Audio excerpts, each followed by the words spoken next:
To make this video, we take a few shots like this. First we capture a shot from this angle. Then we take a few more shots from behind the subject, making sure the subject's head is always in the center of the frame. Once we have all the footage, we import everything into CapCut and add the music.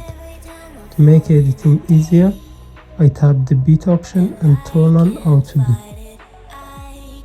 CapCut automatically detects the beats, and you can adjust them by adding or removing beats as you like. This helps to sync the video perfectly with the rhythm of the music.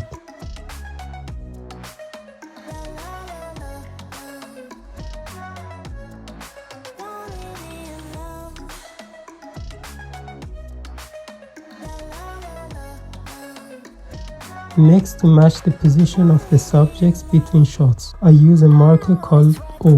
This acts as a guide to line up the subject's head from the last frame of the previous shot with the next shot.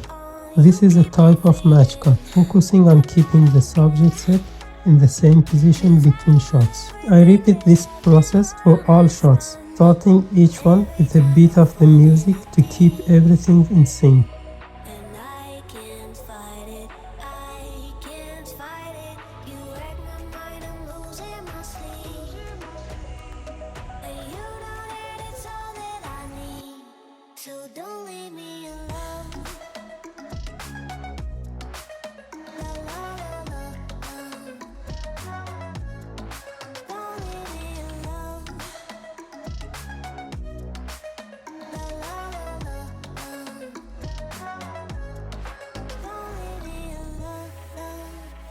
And here's the final result.